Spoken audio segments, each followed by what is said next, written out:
course, feel free to ask questions at any point. Today, we kind of move on from the introductory part of the course. We had 2 weeks of classical astronomy, Kepler's law, celestial mechanics, basically the physics being Newtonian physics. We had 1 week last week of an introduction or view of modern physics. And today we bring them back together and we bring the physics back into astronomy and really start the age of astrophysics. Most of these discoveries that we'll talk about will be covering the end of the 19th century, early 20th century. And the main point of the astrophysical phenomena will be studying stars and actually understanding what types of stars there are, different types of stars, and how we can develop the physics inside those stars. So a short preview teaser or spoiler alert. This is the diagram we'll be studying today. We'll be learning how different stars were found on this diagram and what it means. It's called the Hertz-Swan diagram, or AR diagram for short. And it shows basically it's a 2-dimensional plot that allows us to position various stars. Our sun is here just to the right down center. The axis is the vertical axis. Yes. We can't really hear you. You're very robotic. Okay. Give me a moment. I'll switch audio.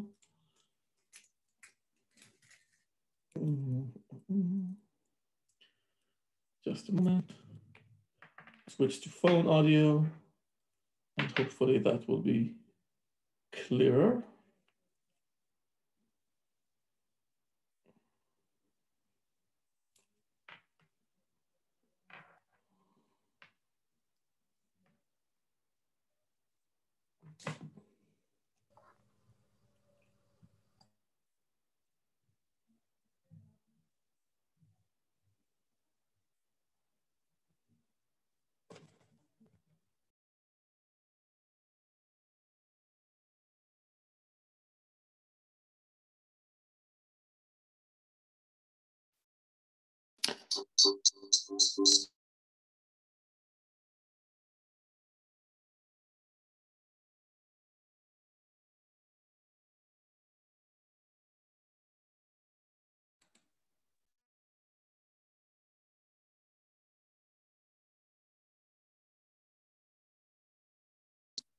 Okay, can you hear me now? Yes. And is it better? I don't know. So far it is. Yeah. Okay, so we're using phone audio. Okay, so again, what we are talking about today is the Hertz-Swan-Russell diagram, the HR diagram, which allows us to position different types of stars and classify them by different physical properties, observed properties to begin with, but then we will infer physical properties from the properties that we can observe directly. So the vertical axis here on the left is luminosity. Here it's given in solar units. So our sun, which is about the center, is of course at 1 solar unit of luminosity. The total power output is similar to the sun, and it's a logarithmic scale, so it jumps up in factors of 10 in luminosity. The higher stars are more luminous, produce more energy than our sun. That doesn't necessarily mean that they appear brighter in the sky, because as we discussed, distance is also a factor, but this is an inference of the total amount of power that they emit. So brighter stars are on top.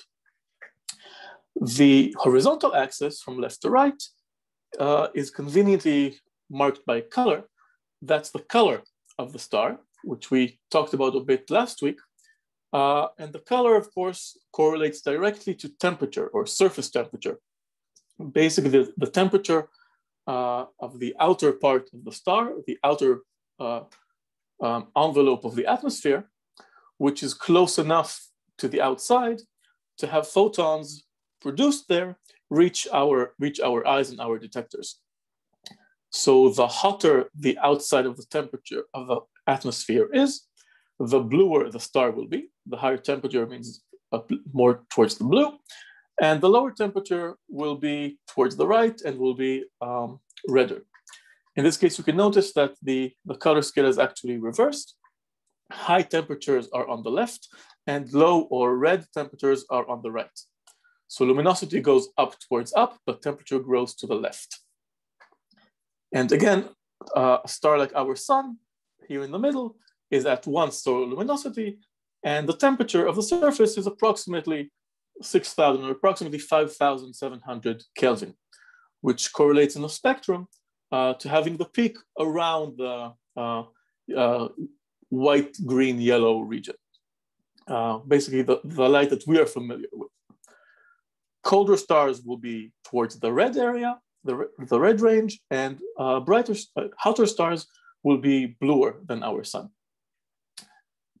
As you can see, most of the stars on this diagram are located along this central sequence, this kind of line going from the bottom right to the upper left, which means that the hotter they are to the left, the brighter they are going up with some ratio.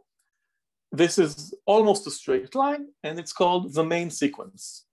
The main sequence of stars, that's where most stars spend most of their lifetime. And therefore, most of the stars we see in the sky are somewhere along this main sequence. You can see there's not a very big dispersion in mass. The top ones here on the left are approximately 60 solar masses, maybe a little more. On the bottom, they can go down to about a tenth or sometimes a little under a tenth, or towards between 10th and 100th of a solar mass. That's basically the entire range of main sequence stars. More interesting stars are the stars that are off the main sequence.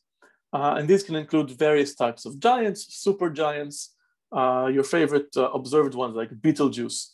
There is a red supergiant here to the top right. It's both very bright and very red.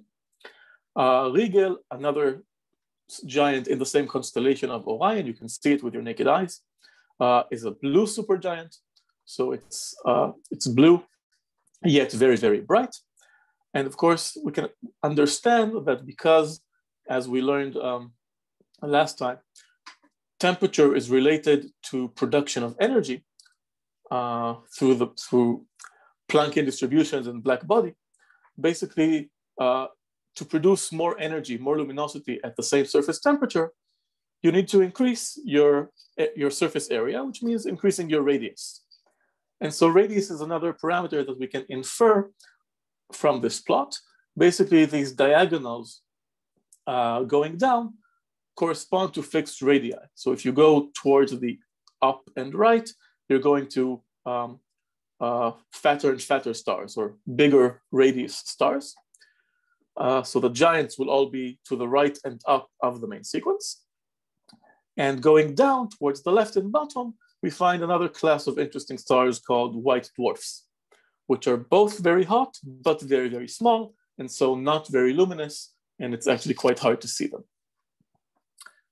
We'll spend the rest of today talking about kind of how this model was developed, how this classification came about, how we understood that this is what we should be looking at, and also explain this acronym on the bottom, OBAFGKM, why that is kind of the standard for classifying types of stars by color.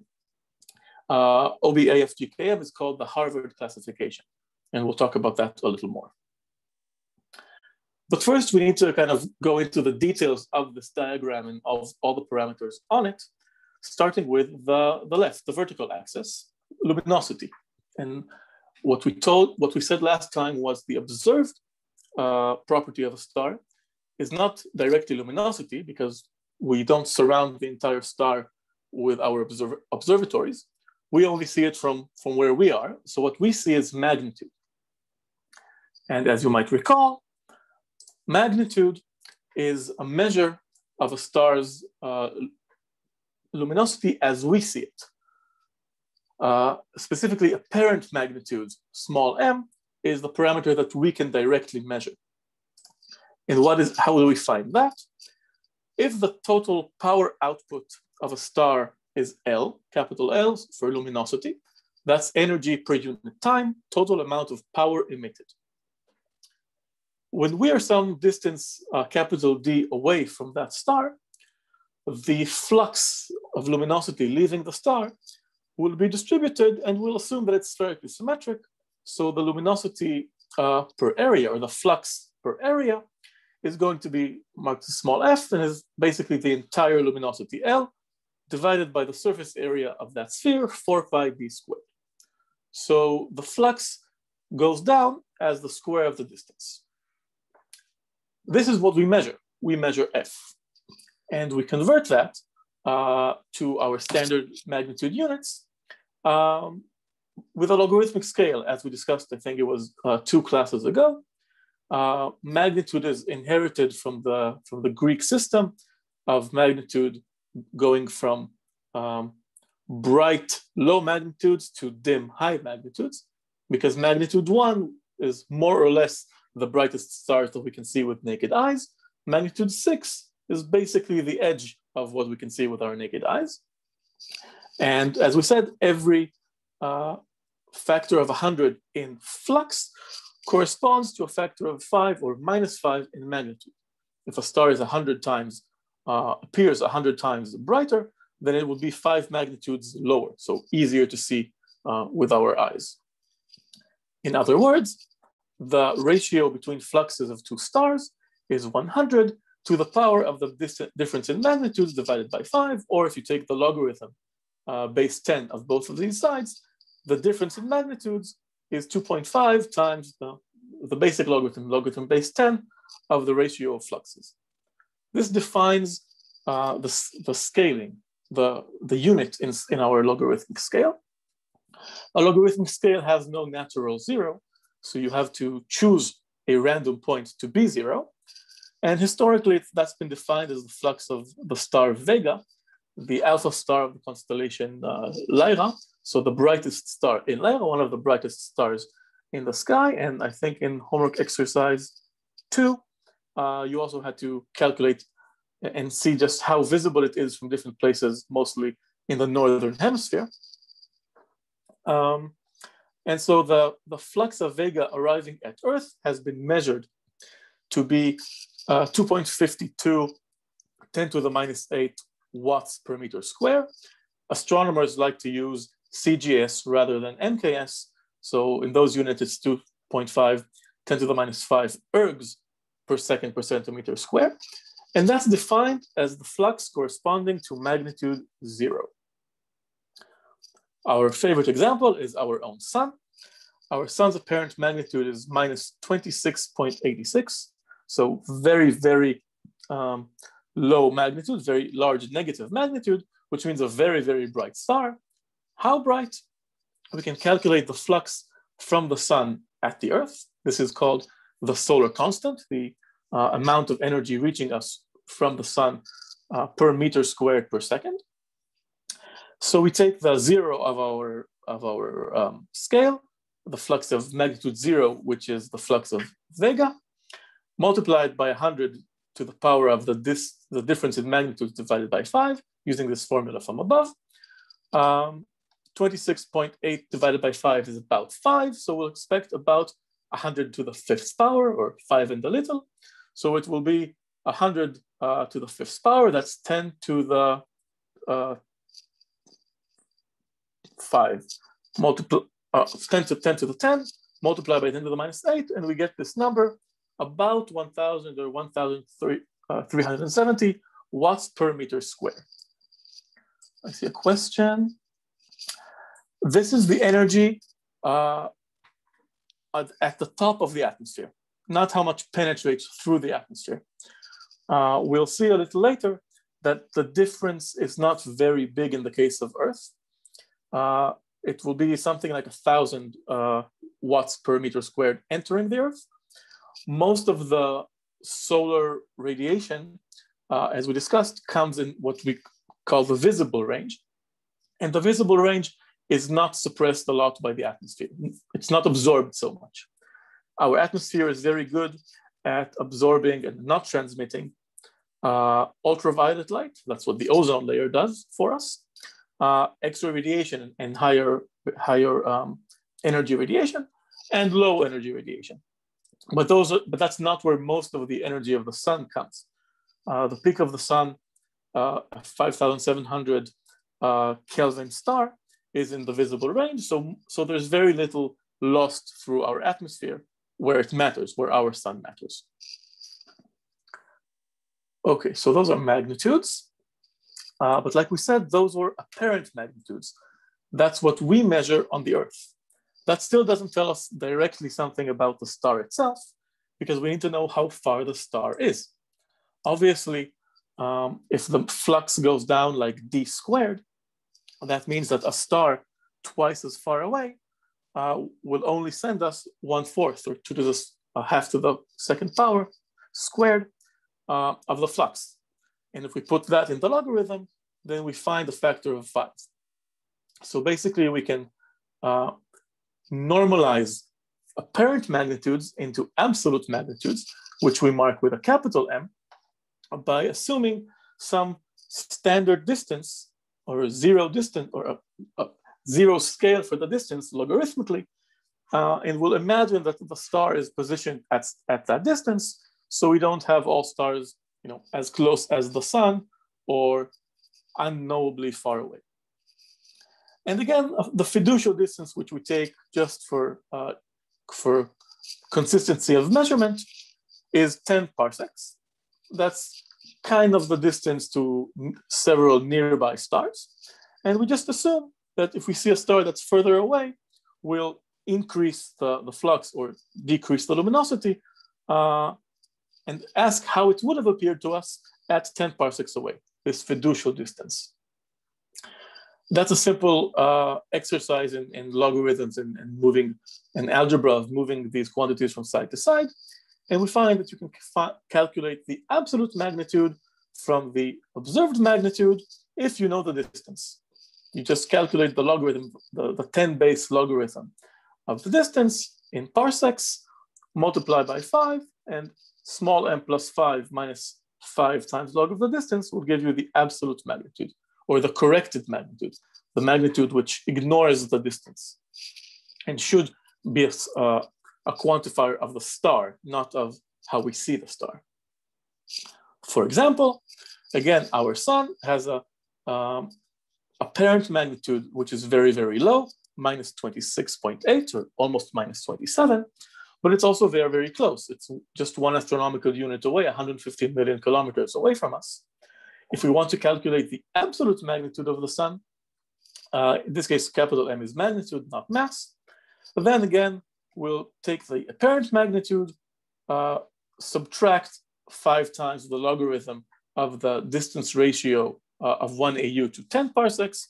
1 AU is, sorry, 1 parsec is 205,265 astronomical units. So we're going to have here the log of a very small number, less than 1. So we'll switch signs to get a plus. And we'll see that, in fact, the absolute magnitude of the sun is 4.7. So it's changed about 32 units of magnitude if we were to think of it as just a regular star at some normal distance away from us, 10 parsecs rather than 1 astronomical unit. So if our sun were not our sun, if it were located among the other stars around us, alternatively, if one of our neighboring stars looked at our sun and asked how bright it was, it would actually see a rather dim star, still visible to the naked eye on a clear night, not unbelievably dim, but not one of the brightest stars in the sky, just a regular, we'll later call it a G-type star. Any questions so far?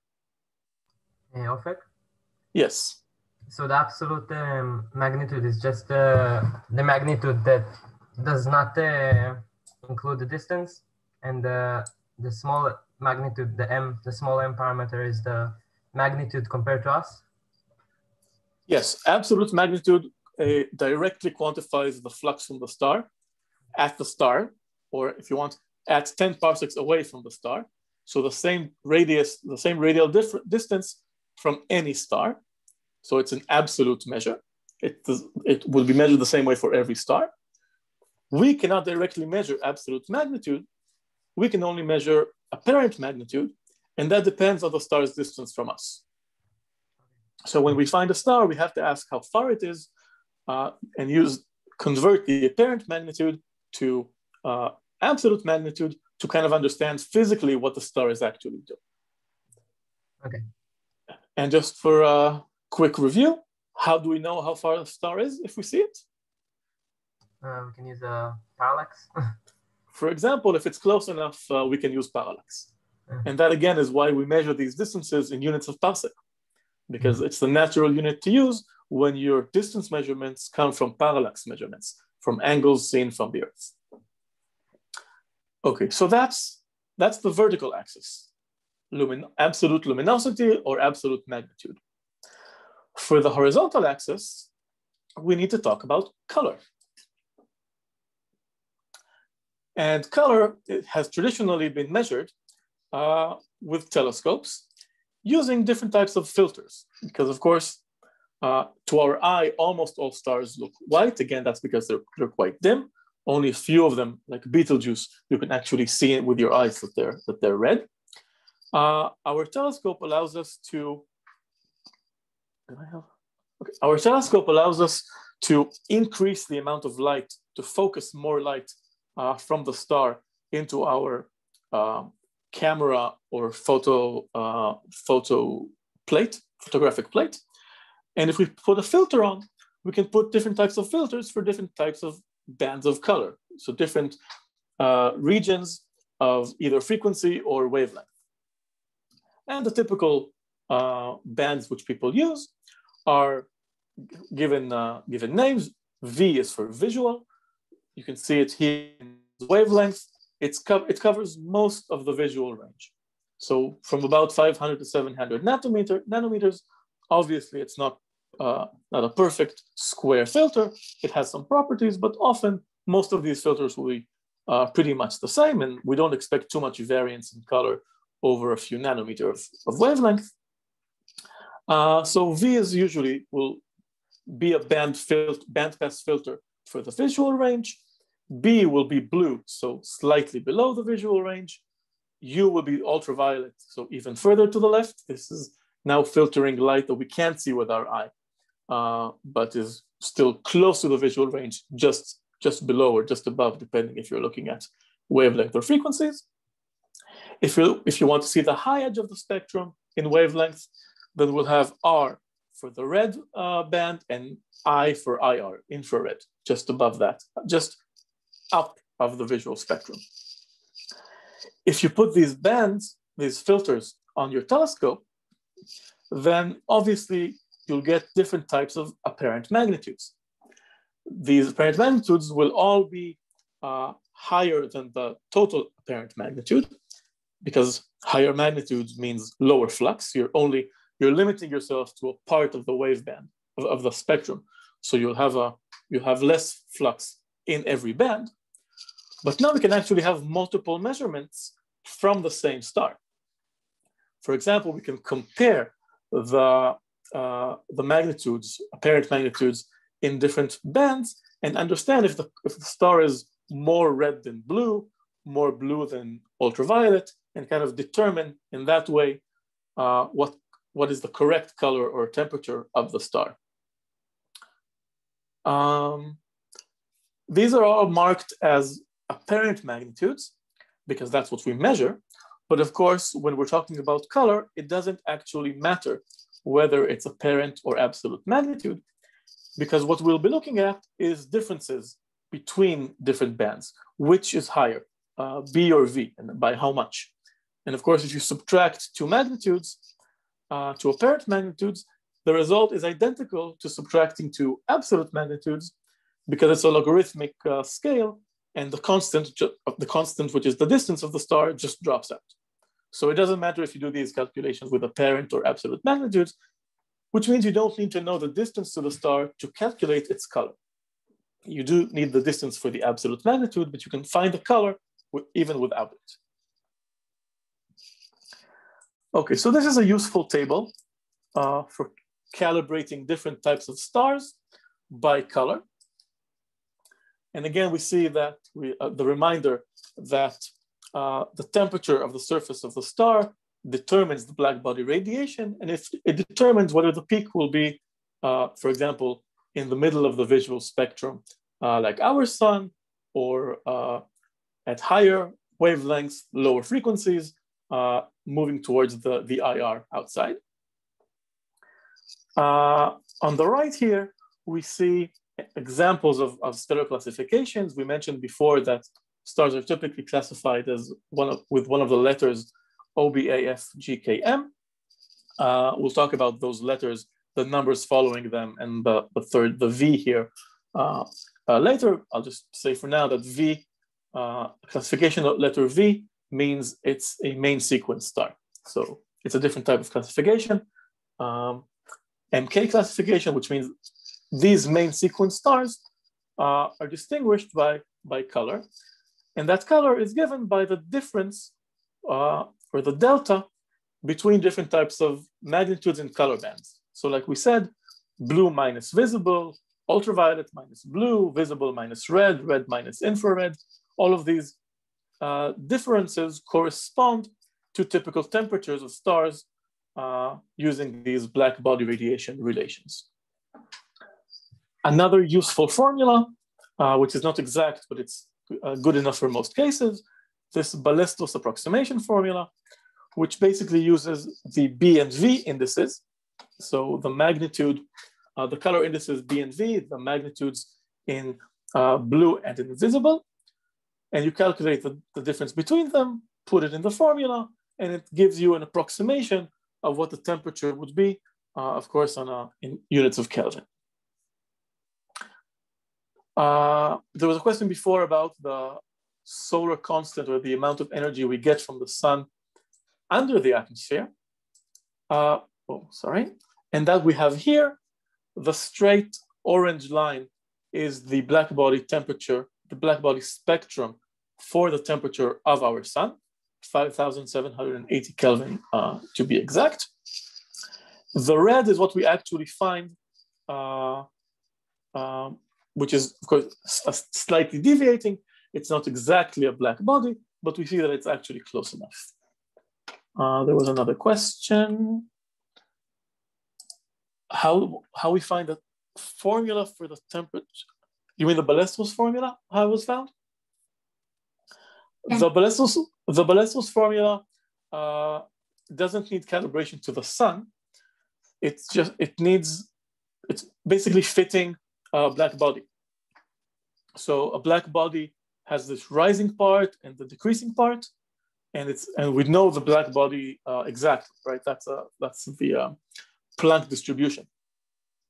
So you can plug in the exact differences and then invert the black body Planck spectrum to find the exact temperature. It will be more exact than this, but it's harder to do because it requires inverting a function. This is just kind of a fitting formula, which reproduces the early part and late part behaviors. You see that there's this -1, so we kind of normalize it to decay when the distance is very big.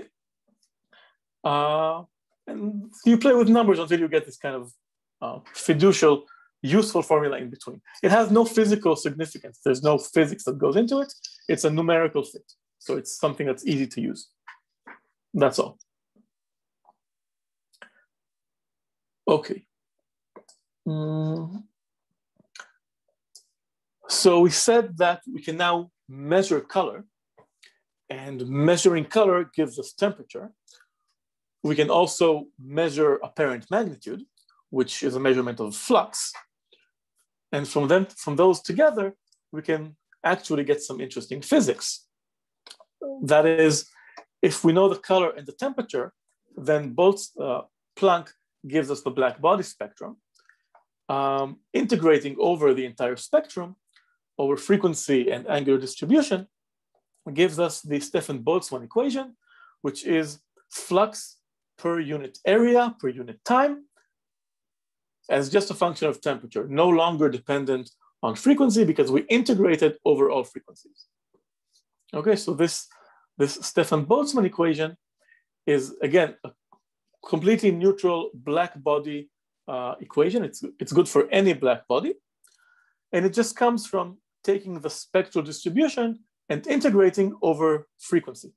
So instead of a function of both frequency and temperature, you're left with just a function of temperature and integrating frequency from 0 to infinity.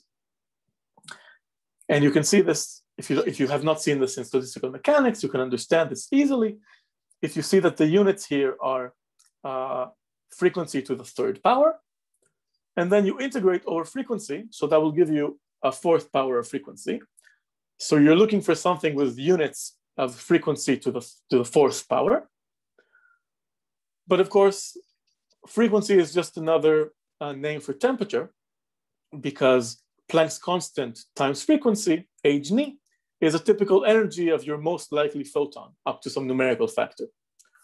And that, of course, is linear in your temperature, if you want, because the energy of a typical degree of freedom is K Boltzmann times T.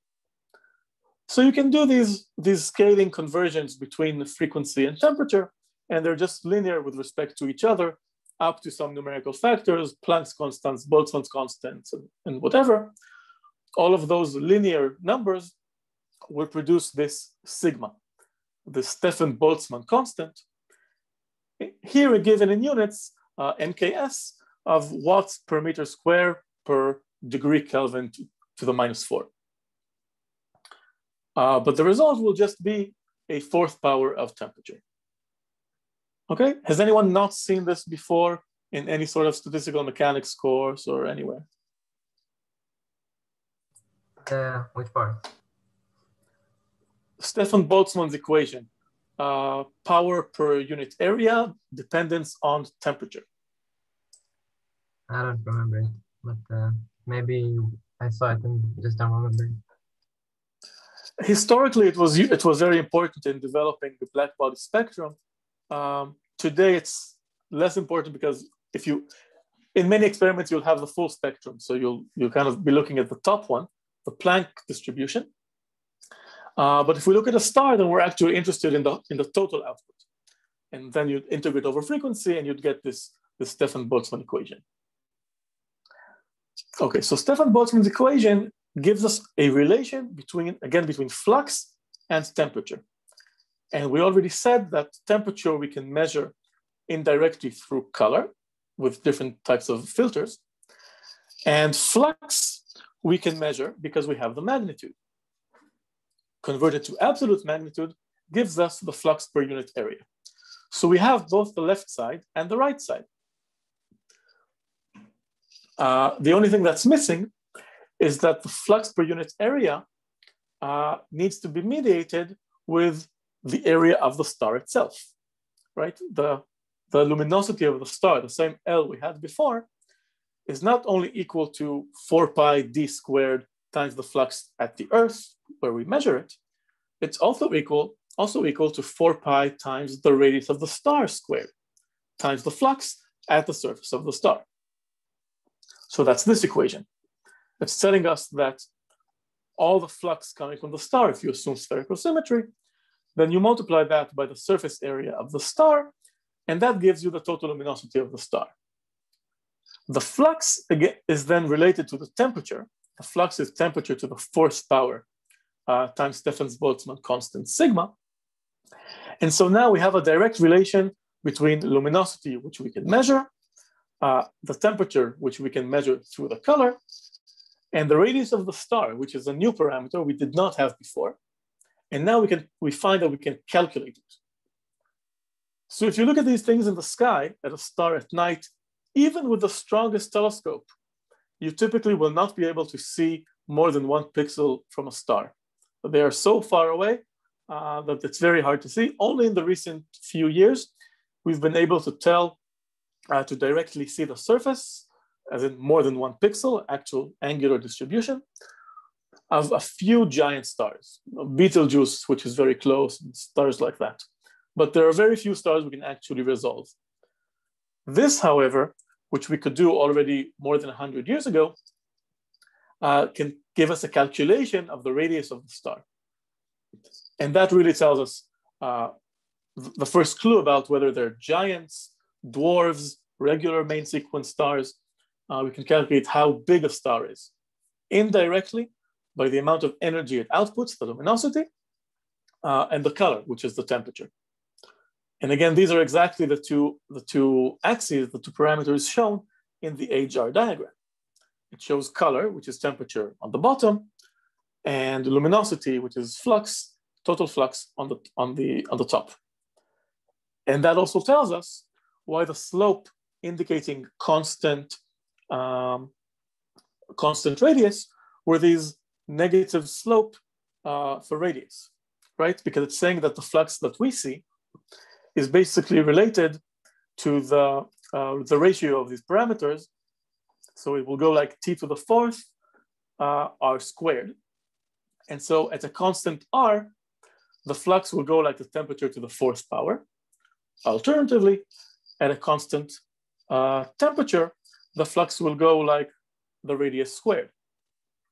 If you invert that, then if what you measure is the flux, and you know the flux, so you know some magnitude, there will be an inverse relation between temperature and radius with a relative power of 2.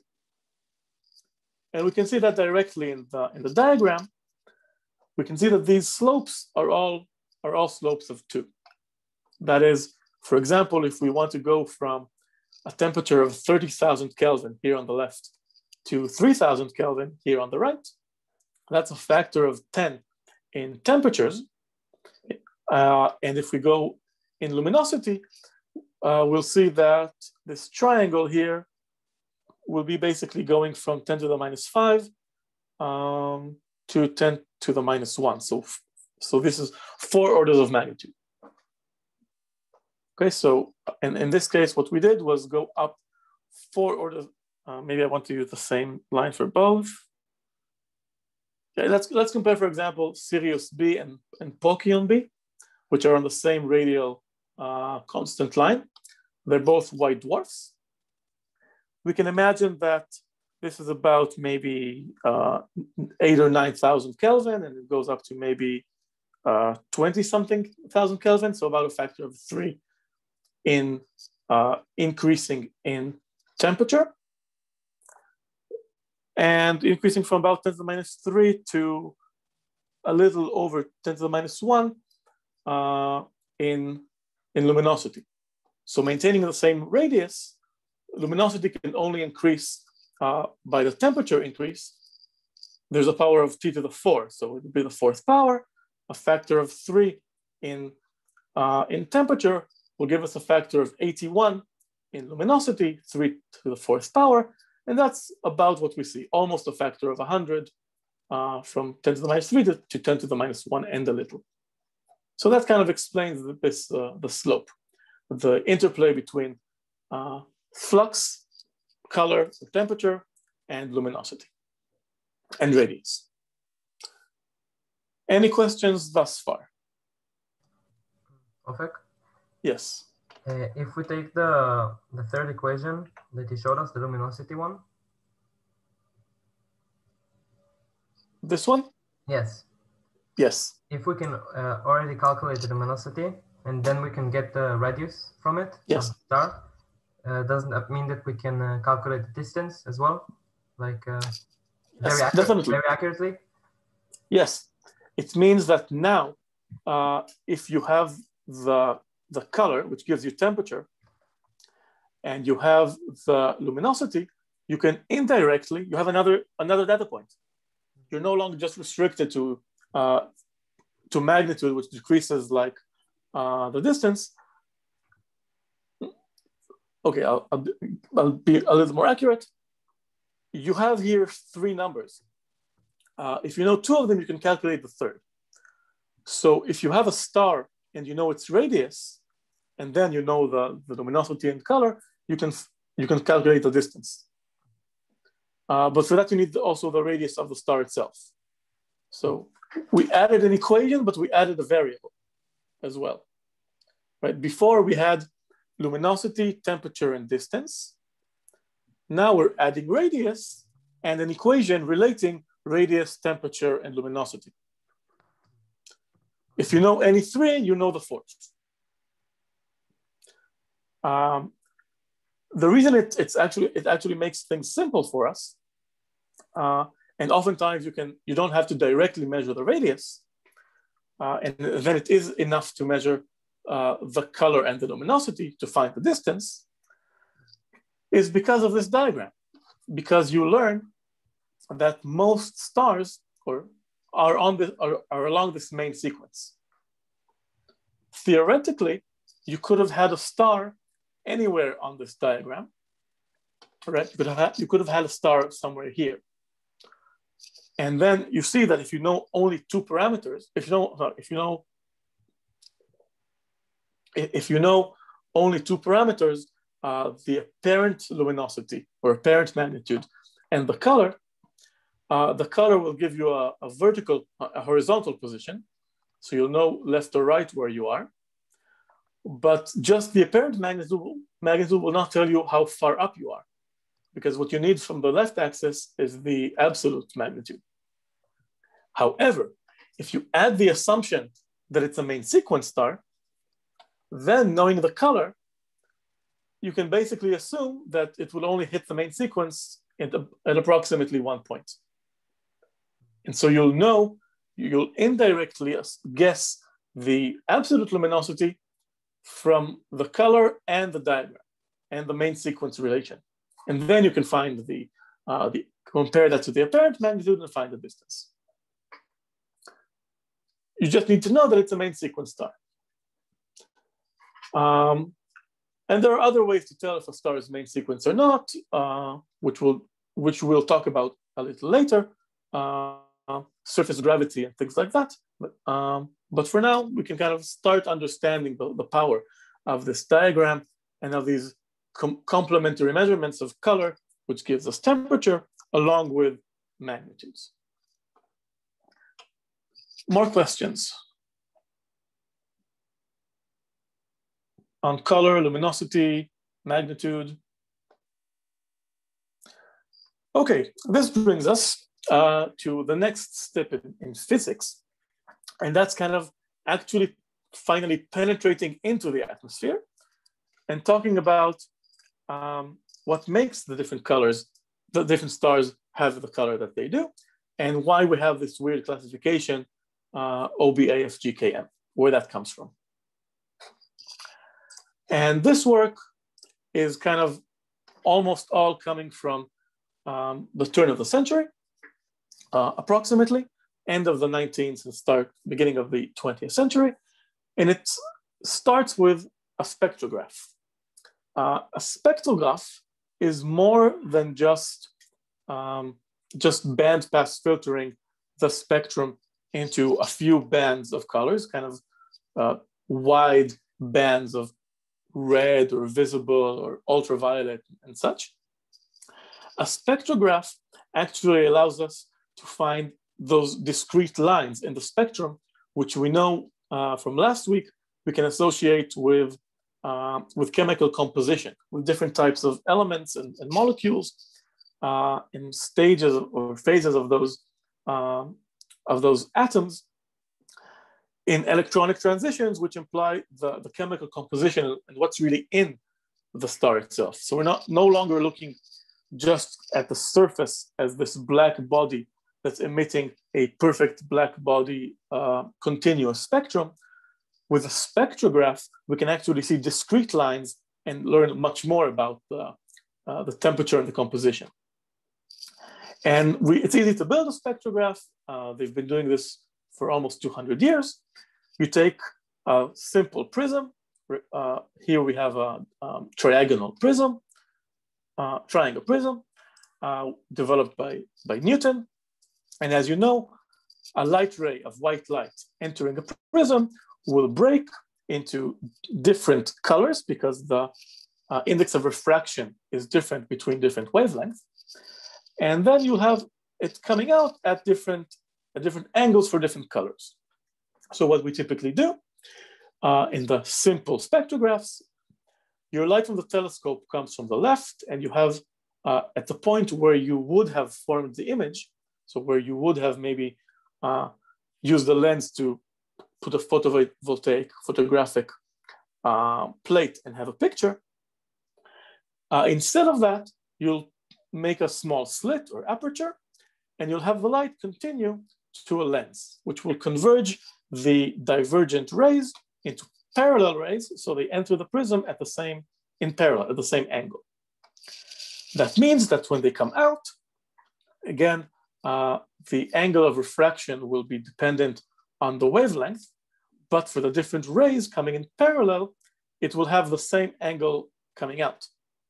So now you have, again, sets of parallel rays at different angles depending on color.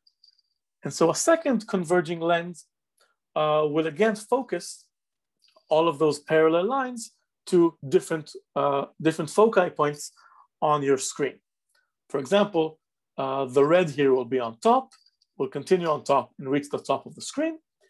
But from the bottom as well, you'll have a break of the red going on top, and then following the top line, being strongly lensed and reach the top of the screen.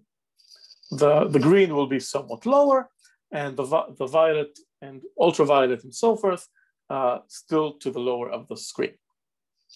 So in the end, your photographic plate will basically still image one star, right? You'll try to focus the telescope on one star, so the light comes in directly to your aperture, but then you'll have more than one data point from that single star.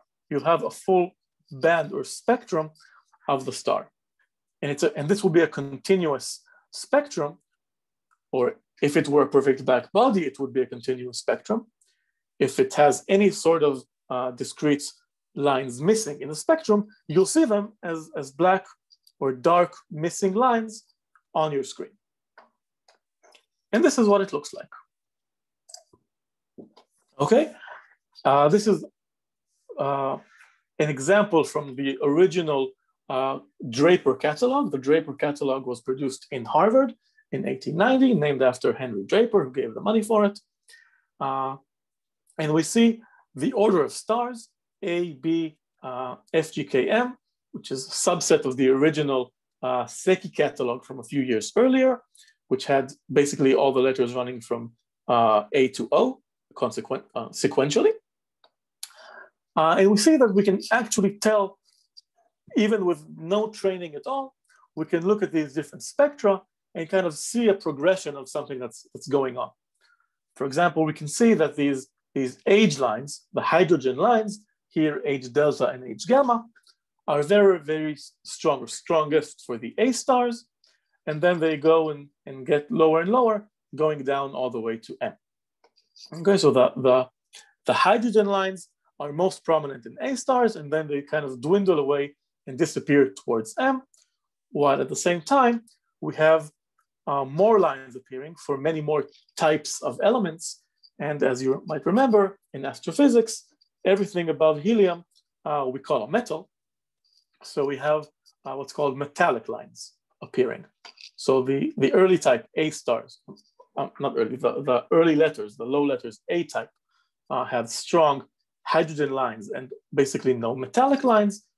Increasing in letter, we have less and less hydrogen lines and more metallic lines, indicating or seeming to indicate more and more the presence of more and more types of atoms and higher metals, or higher number of high atomic number, basically more electrons and more protons.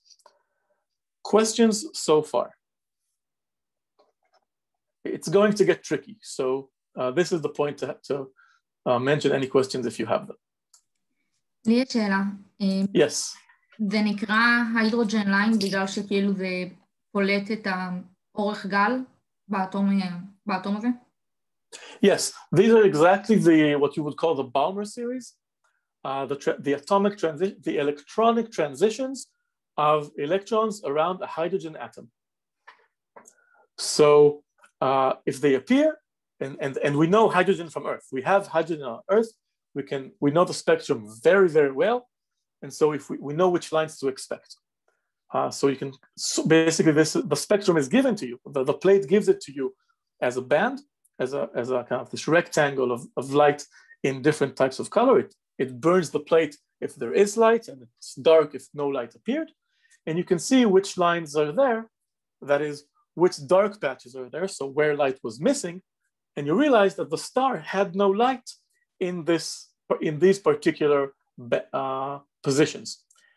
And if the star has no light in those positions, it must mean that there was hydrogen in the atmosphere of that star, which absorbed those lines coming out. So these are absorption lines. They're missing from the spectrum. The stellar atmosphere absorbed the part of the spectrum appropriate or matching these electronic transitions. So this was obviously a huge discovery, and prompted this classification of stars by stellar spectra, spectrography of stars.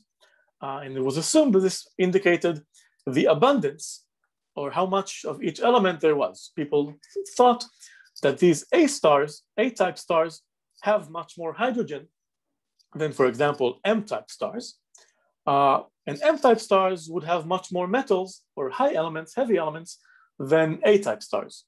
And that would explain why there are so many more absorption lines, or why they are weaker or stronger, basically relating the strength of the line to the abundance of the relevant element. So this catalog, again, the Draper Catalog, is the original ordering produced by Harvard in the end of the 19th century. The Draper Catalog was funded by Draper. Draper was dead at the time. His widow gave the money. The people who actually published it were Edward Charles Pickering, who was the head of the Harvard College Observatory, and basically the person who introduced mass-scale spectroscopy of stars into astrophysics, and basically brought the physics of what was then beginning to the early quantum mechanics, basically into astronomy, making it into astrophysics. Pickering didn't do the classification himself, or even the development of the plates himself. The ordering was devised by his assistant, Wilhelmina Fleming, who was a Scottish housewife who was abandoned by her husband when she came to Boston, and then worked as a maid at Pickering's house. Pickering's wife noticed that she was very organized and talented, and suggested he take her to the observatory to put affairs in order there.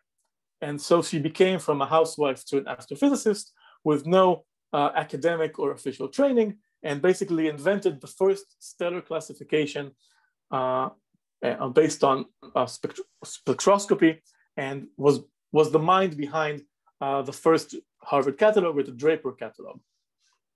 Again, looking at hydrogen lines and other metallic lines. Okay, so far the order is again just increasing in letter, alphabetic, from A down to N. Fleming was only one of the first of many women to work in the Harvard College Observatory at the time. So much so that they got the name the Harvard Harem. Basically, it was Pickering here shown in the center, and everyone doing the actual work on the photographic plates were women at the time. This is before women could actually get a college education in the United States. So many of them in various ways got to work for Pickering as so-called unskilled labor. They were paid half what the men were paid. The men worked at night at the observatory, and then the women worked during the day for half the cost, developing those photographic plates, analyzing them, and producing the catalogs. We'll be talking about many of these women later. Henrietta Swan Leavitt will appear in a future class when we talk about variable stars. She basically discovered them and used them, enabled using them to calculate the size of the galaxy and of the universe. Today, we'll talk about Antonia Maury Moore and Annie Jump Cannon and a few others. Most importantly, the same Annie Jump Cannon revised the Pickering and Fleming classification into what is today known as the Harvard classification. And what happened at Harvard at the time was that there was an argument between Wilhelmina Fleming and Antonia Maury, who was the niece of Draper and worked there as well. And they had an argument about how one really should organize the stars, or rather, whether the elemental abundances are the correct way to explain these spectral lines and this order. And Cannon was the one who realized that it wasn't, that that's not actually the correct organizational principle, because if you combine information about temperature and the information from the Balmer lines, from the hydrogen lines and others, you find that the order in color is what we saw earlier, OBAFGKM. So A is no longer, if you look at the temperature of the star, that is the color of the star, A is not at the end of the sequence, it's actually in the middle of the sequence. B and F are close by, O and G are slightly further away, and then K and M. And the color, if you organize it by temperature, you get a different order than you would if you organize it just by the strength of lines. So Cannon reorganized, used the same letters. So those spectra are classified today with the same letters that were used back then. But the order is now considered different. And that's her rearrangement, a one-dimensional system called, to this day, the Harvard classification. It was adopted as a world standard by the Astronomical Union 100 years ago, still used today. And because no one can remember off the top of their heads the letters O, B, A, F, G, K, M in this order, they invented an acronym, which is O, be a fine girl or guy, kiss me. And now we have more classes, R and an S after M, so the acronym continues. This is the classification of stars used till this day. So if any of you actually go into astrophysics, you will need to know what an M star is, what an A star is, what a G star is, and remember this order by color. Our sun, as I said earlier, is a G star, a G-type star. And you can see that from the color of our sun. Questions so far? Why CD are not shown in the spectral picture? So if you go back to the catalog originally, Angelo Secchi had the first catalog in the 1860s, and he used CD, E, H, I, and L as well. Later, Fleming and Pickering realized that there were too many letters. They didn't really indicate very different classes, so they kind of trimmed them down a bit, down to just A, B, F, G, K, M, and O. And then Cannon reorganized those remaining letters into this sequence. Okay, I don't think I missed any other questions. Okay. So why is it then? Why do we get one order which seems to make sense if we just follow the strength of the hydrogen lines and then the metallic lines? Obviously, something is going on here that should have physical significance. But then color, which we know physically is an indication of temperature, also has clearly a physical significance. So we really have these two competing ideas behind the classification. And the person who gave the answer, who solved this problem, which is the giving the today's classification, which we see here together, was Annie Jump-Kemp, Cecilia Gapushkin, but we'll get to her in a moment. The classification in full, now in color, we can see that there is some sense in this case as well, right? The original Draper ordering is on the left from A to M, increasing letters, decreasing hydrogen lines, and increasing metallic lines. We can see it in some sense, the same feature happening on the right. It's not a random reordering. If we look at A0 stars here in the middle, those are the ones with the strongest hydrogen lines, we see those lines decreasing in intensity, both going up and going down.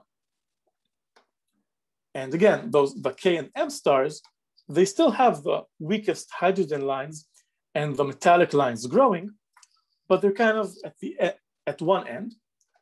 And the O star, which was supposed to be past M, right? It's A, B, C, D, J, K, L, M, N, O.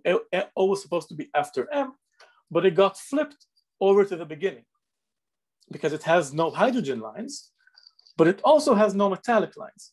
So it does make sense that it's not at the bottom of the table, of the chart, beneath the M stars, because the M stars are supposed to be growing in metallic lines, while O has no metallic lines. It's only hydrogen lines, and even they are very weak. So if we see the new ordering here, the Harvard ordering, O, B, A, F, G, K, M, and we see here the subclasses as well.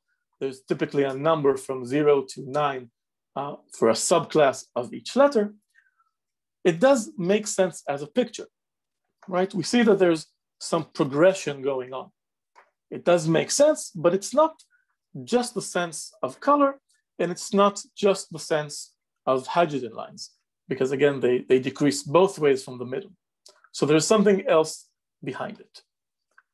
Does everyone understand the picture and what features we see in this picture? Yes. I just want to make sure if it's okay. Where we have a black line, for example, the metallic lines at the end stars. That means that star is abundant with metals, has a lot of metals, and that's why they don't let they absorb the light, or does it mean that they if you could explain it again, I would be happy.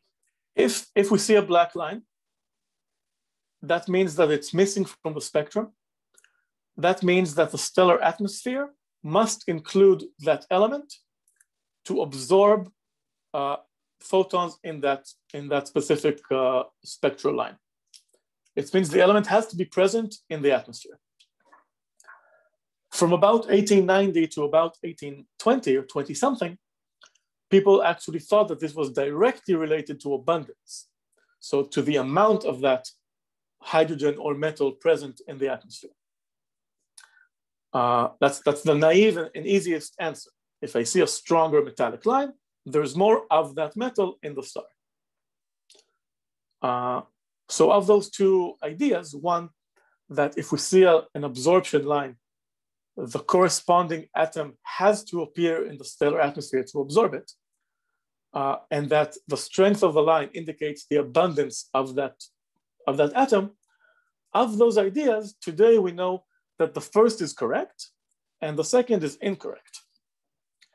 That is, you must have a certain atom to have an absorption line corresponding to the atom. That's true. The atom has to be there. Atom, molecule, whatever absorption line you find, if you know what the substance is, you can measure it with some exactness. You can measure it accurately on Earth. You can say that that same element or molecule has to exist in the stellar atmosphere of that star. It's the abundance that is the tricky part.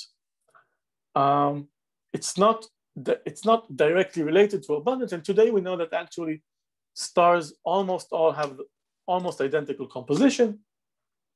And the most obvious thing to notice is that, of course, all stars have lots of hydrogen in the atmosphere.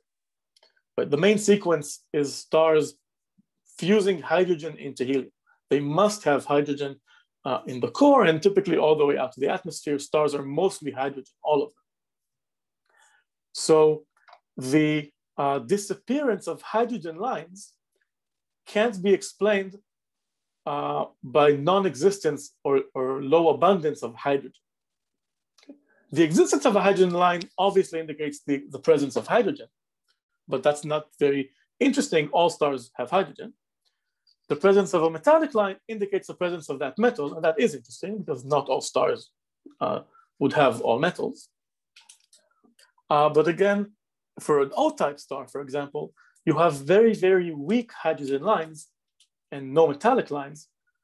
That you cannot infer from that there is no hydrogen or very little hydrogen in the star, or that it has no metals. So the abundance is something you cannot tell. You can only affirmatively say if something is present. You can't use these to tell if something is not present. And the explanation, again, behind this ordering, the woman explaining why the correct order is this and why we see those different features of different atomic or metallic lines appearing or disappearing or declining in strength or gaining in strength, was Cecilia Payne-Gaposchkin. She was also a physicist in Harvard in the 1920s. And her explanation, which was so groundbreaking at the time, that when she put it in her PhD thesis, it was actually rejected by the examiners, specifically by Russell, the same Russell from the Hertzsprung-Russell diagram, until he reproduced it himself. Her explanation was that the temperature not only affected the color of the star, it also affected the absorption lines. And it did that indirectly, not through the abundance of elements, but through the ionization of elements. So here we have in the middle typical abundance of elements in our sun. It's very similar in most main sequence stars.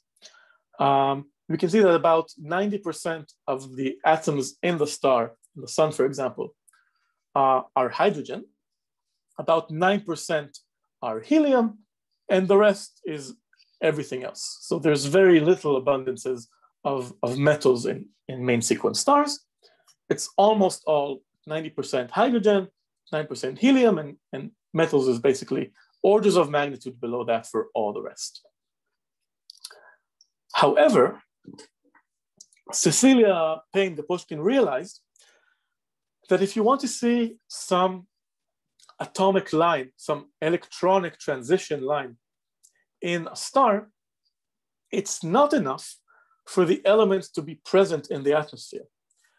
The element also has to be present in the correct ionization level. What does that mean?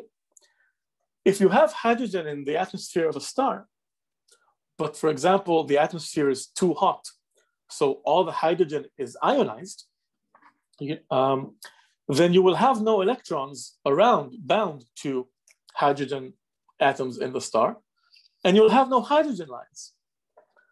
Okay? You need a hydrogen atom to be in the star, not just a hydrogen nucleus, a proton floating around the star. You must have, so if it's hot enough, you won't get hydrogen lines. And that's actually the explanation behind these O-type stars. The O-type stars, which are the bluest stars, the hottest ones in the atmosphere, 30,000 Kelvin and above, are hot enough to ionize hydrogen.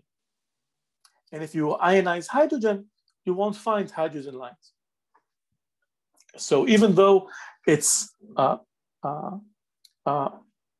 abundant in hydrogen, 90% of the atmosphere can still be hydrogen, you won't see those lines, and you'll mistake them for stars which have low abundance of hydrogen, which is why the letter is O, because in the original Secchi catalog and the Pickering-Fleming catalog, it was all the way after M-type stars. But really, they're the hottest stars, and the reason that they don't have hydrogen lines is because the hydrogen is ionized. On the other hand, you need to see lines, transition lines. You cannot have the temperature too low, because, for example, in an M-type star, which is a temperature of about 3,000 or 4,000 Kelvin, you don't have enough energy for random photons in the atmosphere to induce an electronic transition of hydrogen atoms, of electrons in hydrogen atoms. Because you have the hydrogen there, it's not ionized, it's cold, it's too cold for ionization, but it's also too cold for photons to cause electronic transitions, you need something like, 10 electron volts, 4 electron volts, a few electron volts of random photons to hit an electron and ionize it in the atmosphere. So you need kind of this interplay. If the star is too cold, you'll have the relevant atoms, but they won't be excited, so you won't get the electronic transition that you're looking for. You won't have the line. If it's too hot, the atoms will be ionized, you won't have electrons available for those transitions.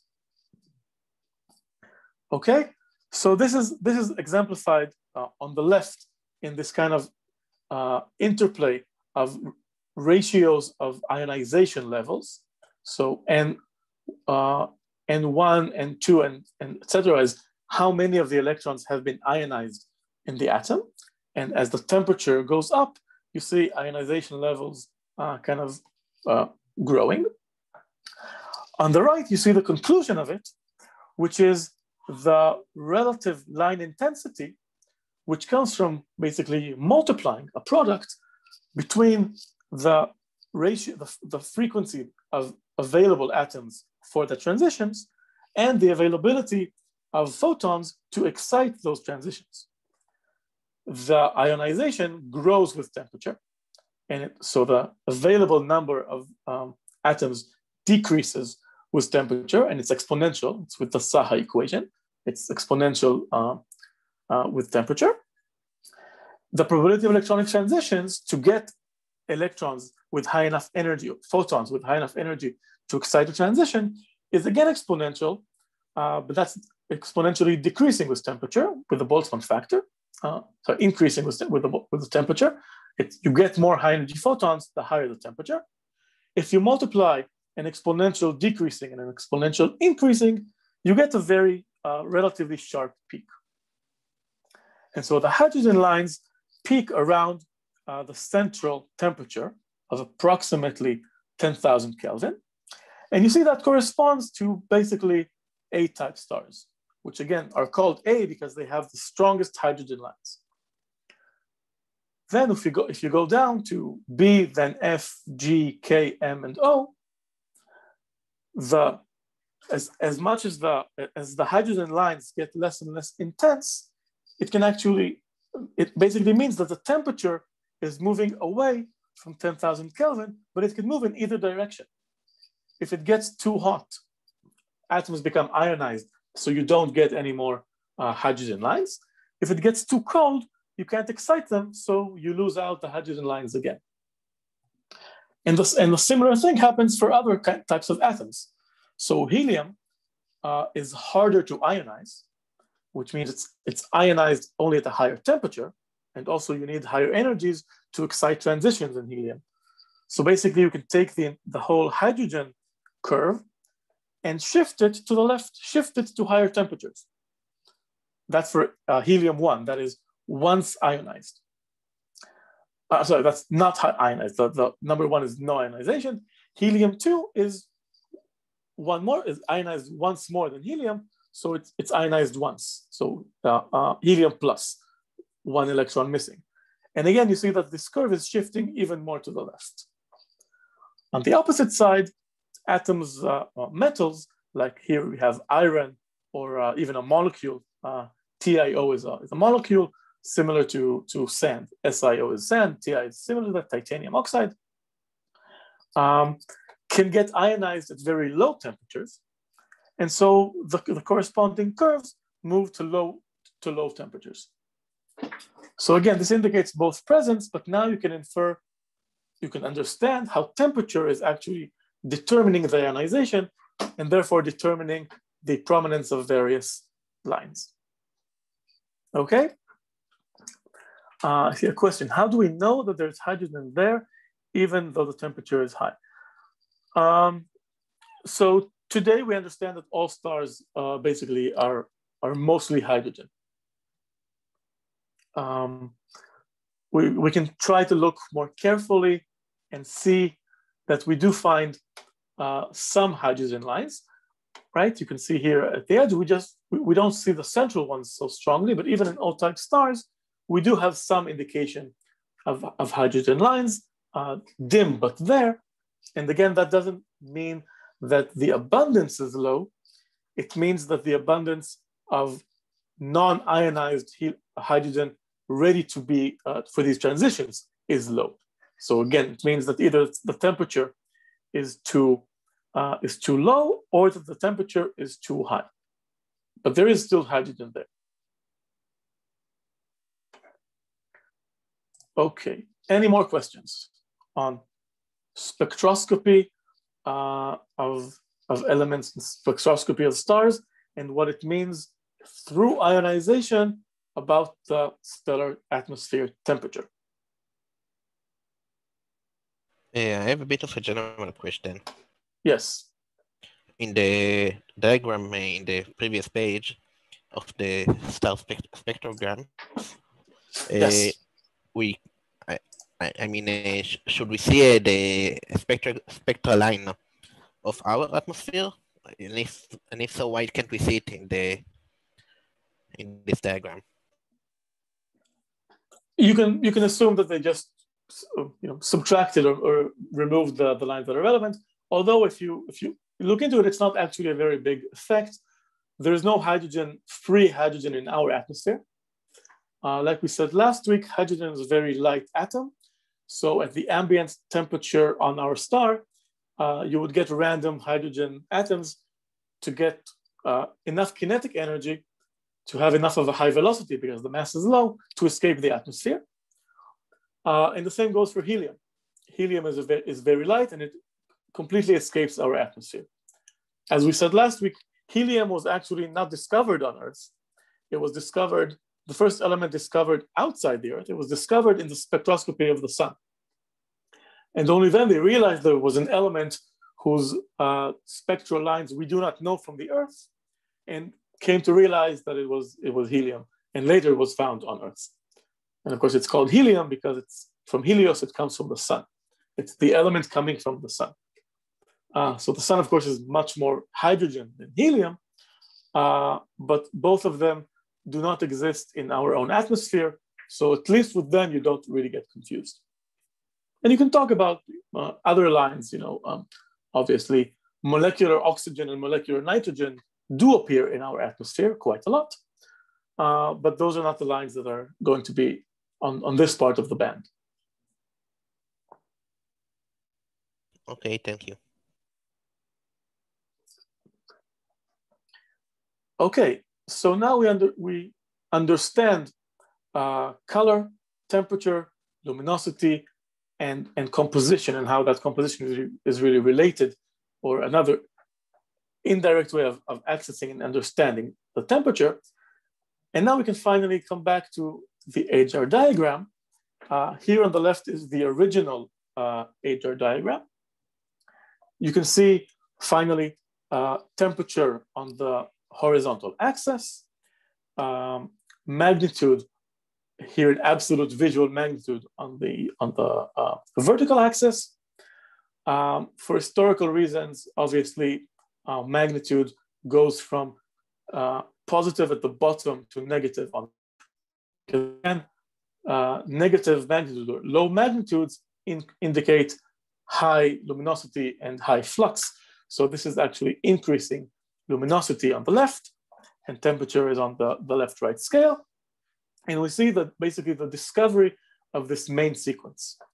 So they took 6,700 stars, which they could analyze spectrally. The spectral class is given here on top with the correct Harvard, the standard now Harvard ordering. O, then B, 1, 2, 3, 5, etc. Then A, F, G, K, M. O, be a fine girl, kiss me. That's the mnemonic.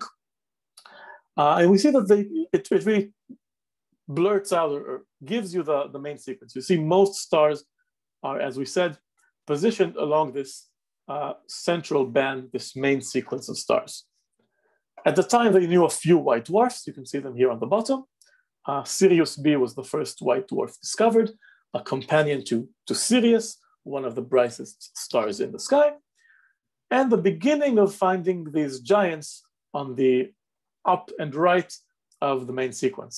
So you can think of it again as at the same temperature being more luminous, hence having a larger radius, or if you want, at the same luminosity being colder than you'd expect for a main sequence star.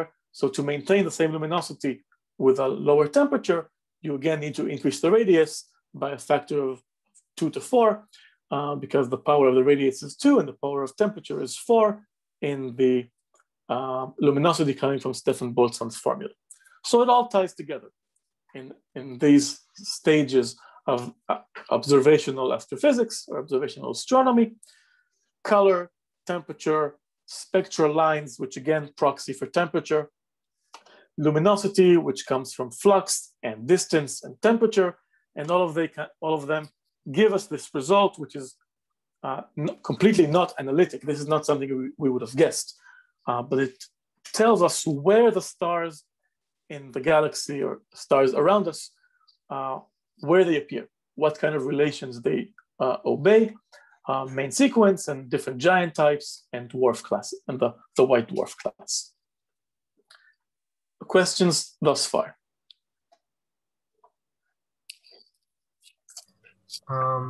Didn't we say that the O star is the one ionizing hydrogen because it's hot? Yes, it's hot. It's on the left. Yeah, but doesn't the temperature go like more negative on the left? No, you can see the numbers. 3,000 on the right and 30,000 on the left. Yeah, I'm talking about. Astronomers work in reverse. The high temperatures are on the left, and the high magnitudes are on the bottom. Yeah, the hot is left and cold is right. I'm talking about the left picture though. It's like minus 20,000, 30,000. Like, what does the minus mean? It's not a minus. It's not a minus. There's no minus. There's no negative temperature for stars. Yeah. They're typically thermodynamic gases, right? So they have positive temperatures. These are position markers. They're not minus signs. Thanks. Okay, so it's 20,000 on the left to 30,000 to here. It's 5,000 on the right, and you can see that it's similar to the digitized version on the right. Okay, another thing you can see here on the right is lifetimes. And we'll talk about lifetimes of stars next week, but you can see that lifetimes as well decrease along the main sequence. So our sun's lifetime is approximately 10 gigayears. Smaller stars to the right and bottom, colder stars will have longer lifetimes. And on the top left, you can see that the hottest stars actually have a lot less. Only a few tens of millions of years. Okay, so again, this is the HR diagram named after the same Russell and Hertzsprung. It, as we discussed, shows color, temperature, spectral class. It shows luminosity or magnitude, depending on how you want to think of it. You can infer the effective radius through Stefan Boltzmann's formula, and it doesn't directly show the mass or density of those stars. So you see those are actually written on top and along the main sequence. It's not directly given, but measurements by later astronomers, for example, Sir Eddington, also kind of try to give a relation between absolute magnitude or luminosity going up and mass in terms of the sun. And again, you can see that our sun would be here on the left, 1 solar mass. And generally, the luminosity increases with mass, which is why these numbers here on the main sequence go from 1/10 of a solar mass on the right to 60 on the left. And we'll talk more about that relation next week. Typical parameters for stars along the main sequence are given here, and with the spectral classifications, you can see again OBAFGKM spectral classes with the relevant temperature ranges and how you could tell them from each other by both color and which lines appear. So A stars again have the strongest hydrogen lines. When you get hotter, you decrease the hydrogen lines but start gaining helium lines. when you decrease the temperature, again, you lose hydrogen lines, but start gaining metallic and even molecular lines. You have typical examples of these different types of stars here on the right. Vega, again, a very bright star, is actually an A-class star. And on the left, you have, again, relative exemplary numbers for typical masses, luminosities, and radii in multiples of our own sun. Okay. We talked most of today about the main sequence. It's important to remember that the main sequence is not all the stars that there are. It's just the main sequence, but it's not all of them. So here in the black line on an HR diagram, again, temperature and luminosity, you have what's called, more accurately, zero-age main sequence stars. So stars as they appear on the main sequence. Because when a star lives and starts burning hydrogen into helium, its composition will change a bit, its density will change accordingly. That will cause temperature to change. And of course, temperature will change luminosity. Radius will change a bit. And so all of the positions of a star on the HR diagram will move a bit as it ages. So the main sequence is actually a zero-age main sequence. And you see that as stars really start to age out of the main sequence, they'll start traveling on various subgiant branches, reaching red giants or asymptotic giant branches, blue supergiants, red supergiants, and other types of stars, which we'll discuss later in the course. You can put them on an HR diagram, and the first thing you'll see about them is that they are not on the main sequence. Okay, one more thing to say about classifications. We mentioned that our sun was a G2V star in the beginning. G, we now understand, is a spectral class, and it refers to a temperature of about 5,000 Kelvin, as we see here, between around 5,000 or 6,000 Kelvin.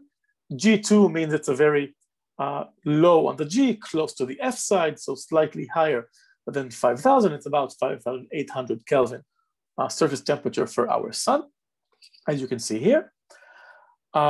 Morgan-Keenan classification was complementary to the Harvard classification. It was developed in a different observatory, the Yerkes Observatory. And it uses not just the position of spectral lines, but also the width of the line. As we said last week, a line is never really just discrete in a single frequency, because there's always Doppler effects going on, because the atoms move about in the atmosphere, having temperature and having pressure.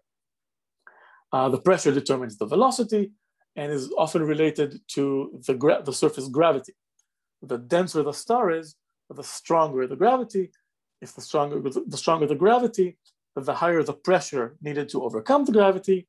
More pressure means more kinetic energy and velocity for the atoms. That means more dispersion in the position of the spectral line, which means it's a wider line. That means you can inversely relate the width of a line to the gravity on the surface, and that is directly related to the radius of the star, because potential goes like Gm over R.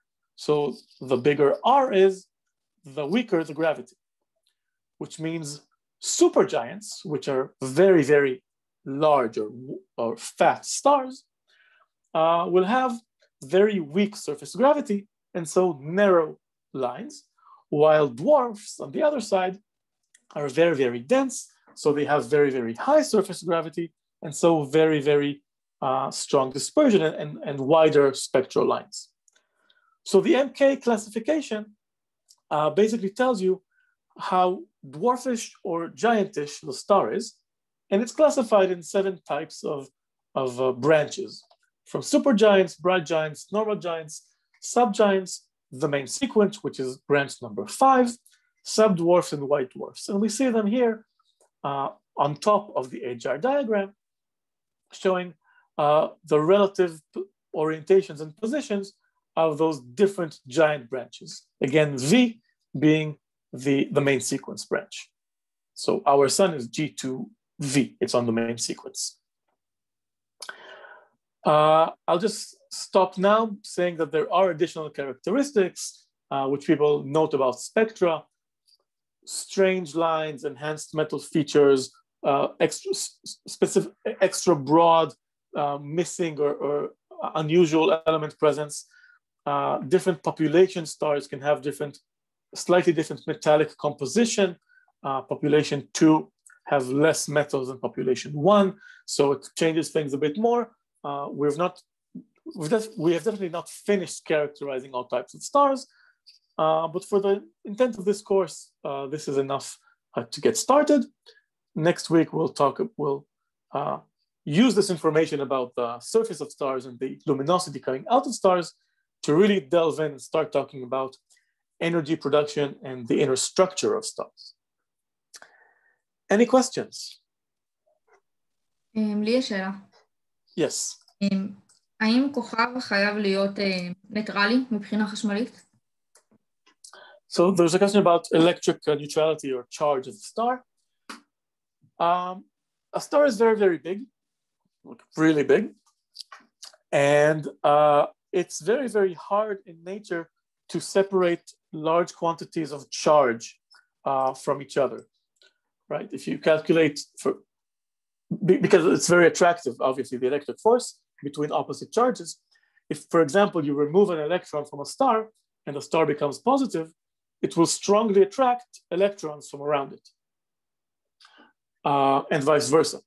So it's very, very difficult to completely charge a star.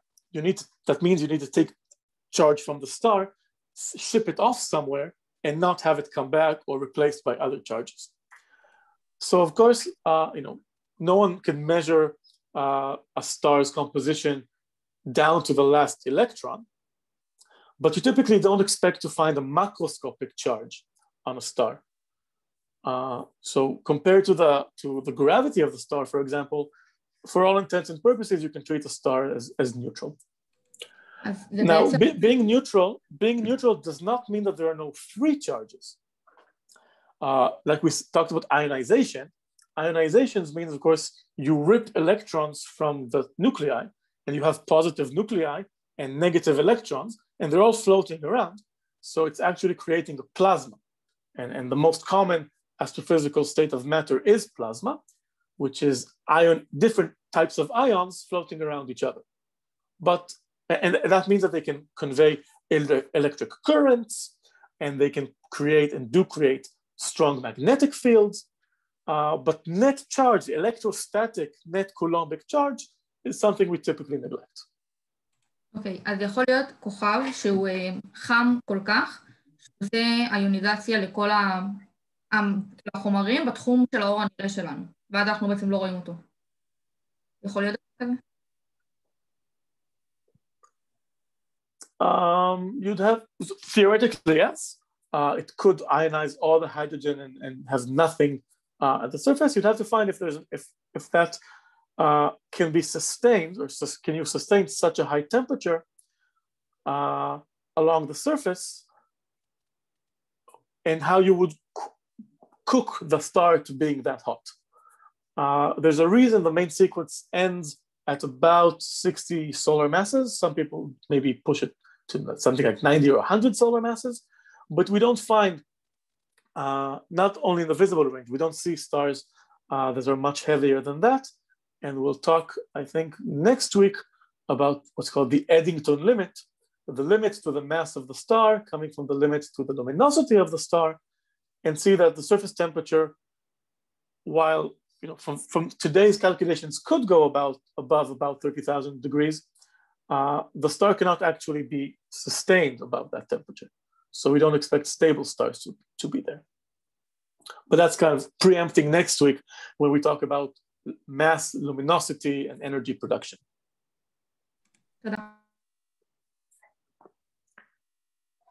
Any more questions?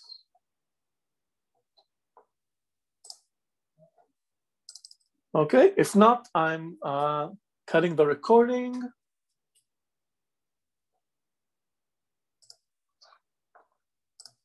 Okay, I'm no longer the host. Okay, go on a 5-minute break. I'll manage with Yehu stopping the recording and transferring authority and all that. Bye-bye.